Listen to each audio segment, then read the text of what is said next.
흉악한 짓을 저지른 인간은 코빼기 하나 안 비치고 숨어 있고 사이버 성폭력을 당한 당사자가 두려움에 떨면서 목숨을 걸어야 하는 건가요?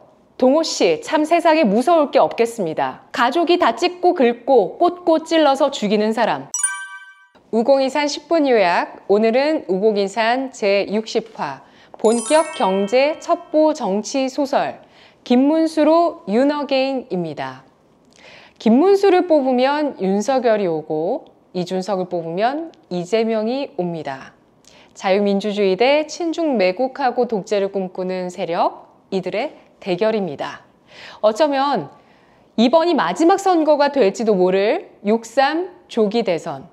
실시하는 이재명은 대한민국을 중국 혹은 베네수엘라처럼 만들 것이고 노동운동가에서 아스팔트 보수까지 이르렀던 김문수는 노동의 가치를 뿌리내리고 일자리를 늘리는 기업하기 좋은 나라, 우리나라를 미국과 가깝게 만들 것입니다. 여러분 잠시만요. 이 상품 클릭하거나 터치 한 번만 해주세요. 그것만으로도 저에게 큰 힘이 됩니다. 감사합니다.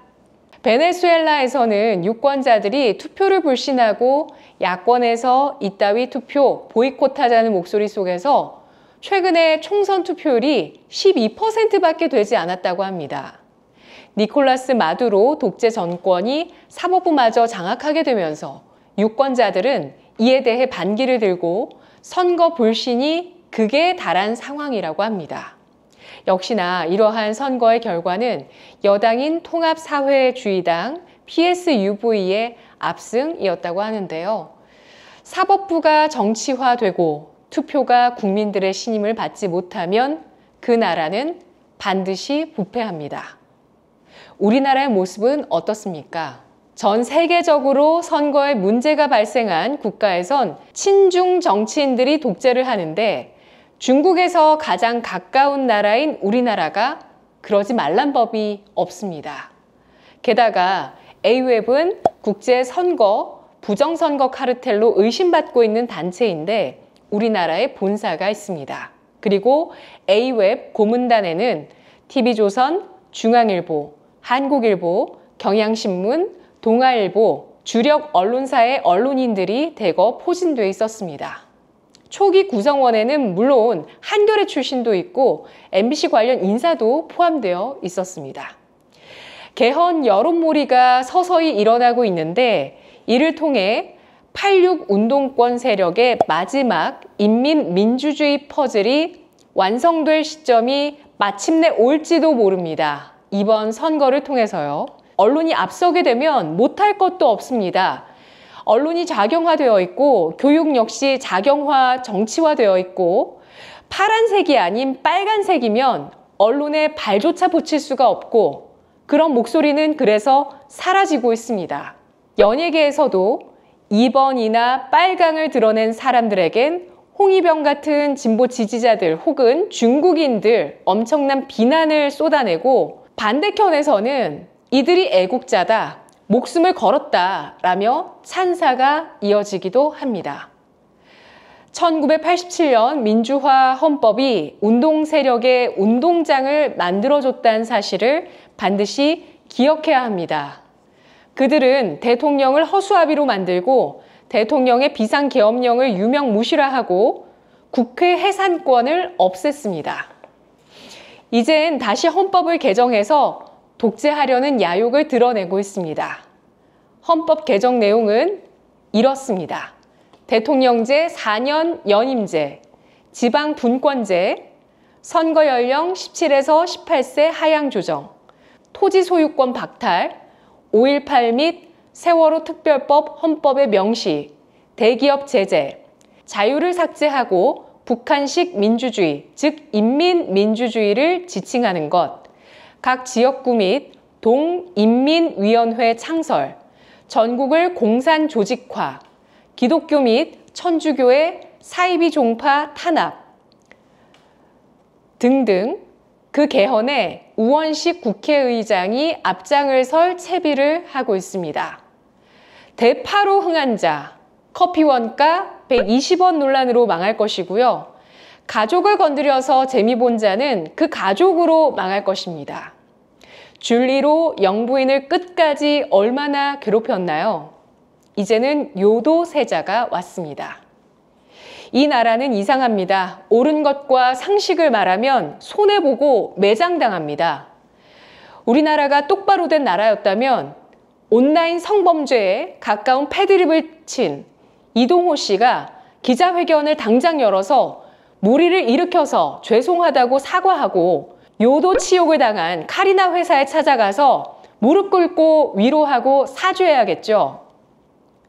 사회가 그렇게 돌아가라고 여성단체나 언론이 있는 것 아닙니까? 그런데 왜 그들은 그 팩트에 대해서 그것도 용어를 순화해서 그래도 되는 거냐? 어떤 기준을 갖고 있느냐라고 물어보기만 한 이준석 후보를 욕하는 겁니까? 나라가 대체 어떻게 돌아가고 있길래 흉악한 짓을 저지른 인간은 코빼기 하나 안 비치고 숨어있고 사이버 성폭력을 당한 당사자가 두려움에 떨면서 목숨을 걸어야 하는 건가요? 이게 나랍니까? 동호는 든든한 아버지 믿고 숨어있으면 흉악했던 과거가 사라지고 계속해서 나오는 양양에서 불법 취업했다는 이 요상한 행태들은 언론에 의해서 제기가 돼도 곧장 기사가 사라지니 동호 씨 참 세상에 무서울 게 없겠습니다. 동호 씨는 전 재산이 393만 4천 원인데 불법 도박 자금으로는 2년 가까이 동안 총 707회, 금액으로는 2억 3천만 원을 쏘셨더라고요. 이거 아드님 재산 신고 똑바로 제대로 된 건 맞나요? 그리고 이재명 후보 본인 재산은 30억 원인데 김혜경 씨의 불법 수행비서 배소연 씨는 80억 원대 자산가가 됐습니다. 이재명 후보가 변호사 시절 당시 사무실에서 아르바이트 형태로 격리 회계 업무를 보고 성남시와 경기도 도합 12년 근무를 해서 배소연 씨는 80억 원대 재산을 형성했는데 어떻게 이게 가능한지 납득이 안 됩니다. 허위 재산 신고 또는 자금 세탁에 대한 국민적 의심을 지울 수가 없는데 철저한 조사와 검증이 있어야 대통령 선거에도 나올 수 있는 거 아니겠냐고요. 이렇게 민주당 주변에는 납득이 안 되는 재산 형성이 빈번한데 이런 건 특검 안 하고 지난 정권은 대통령 부부를 마녀 사냥하면서 모든 화살을 엉뚱한 대로 다 돌렸죠. 이재명 후보는 가족과 주변에 황당한 자산 축적 등등 도덕성 검증 받으시고 자신의 범죄 혐의에 대한 그 많은 재판부터 우선 다 받으시길 바랍니다. 불법 대북 송금 혐의 유죄로 밝혀지면 미국 못 가십니다. 이미 미국에 발을 못 들이는 형편이라는 얘기들도 있습니다. 그리고 측근 의문사 너무 많잖아요. 모든 의혹 다 밝히시길 바랍니다. 특검 필요하겠고요. 그리고 일단 대선 후보부터 사퇴하십시오. 그리고 더불어민주당의 핵심 문제 중 하나는 경제를 너무 모른다는 것입니다. 커피 원가 120원 논란, 호텔 경제학, 거부성 비리와 폭망, 재벌 대기업 사내 유보금 이슈 등등 다 경제를 제대로 모르고 돈 빼먹을 생각만 앞서서 나오는 막말이자 말실수입니다. 좌파는 왜 경제에 무지할까요? 시장 메커니즘에 대한 이해가 없이 따뜻한 가슴만 내세워서 그런 겁니다. 따뜻한 가슴이 원하는 행복한 세상은 차가운 이성을 통해서만 실질적으로 구현된다. 서울대 경제학과 김대일 교수님의 말인데요. 김 교수님은 또 시장의 메커니즘을 이해하는 것이 누구나 잘 사는 사회를 추구하는 데 필수적인데 이를 무시한 채 따뜻한 가슴만 내세우게 되면 비효율성이 발생하고 결국은 모두가 못 사는 사회로 전락하게 된다고 설명했습니다. 따뜻한 가슴이 설정한 이상적인 목표를 이루기 위해서는 반드시 냉철한 이성과 함께 시장 경제 메커니즘에 대한 체감적인 이해가 필요합니다. 그래서 긍정적인 환상만 가지고 권력을 놓지 않으려는 좌파는 나라를 위기에 빠뜨릴 수밖에 없고요. 반대로 긍정적인 태도를 갖춘 우파, 가장 낮은 곳에서 뜨겁게 실천하신 분, 현장에서 답을 찾고 노동자를 사랑하고 기업 유치에 모든 것을 바쳤던 김문수 후보 같은 사람이 우리 경제를 살릴 영웅이 될 수 있을 거라는 겁니다. 자, 오늘의 결론. 더불어민주당은 경제 무지한 게 가장 큰 문제다. 공부 좀 하자. 2.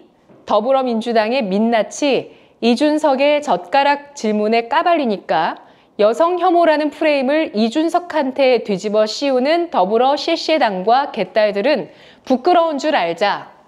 내로남불 이젠 정말 너무 지겹다. 3. 이동호 씨는 카리나에게 정식으로 사과하라. 애국여신 카리나를 살리려면 찍어야 할 건 바로 2번. 이게 정치색이냐 상식이냐. MBK에 찍힌 SK한테 찍힌 금감원한테 찍힌 박순혁 작가님, 친중 매국노 카르텔을 격파할 수 있을까요?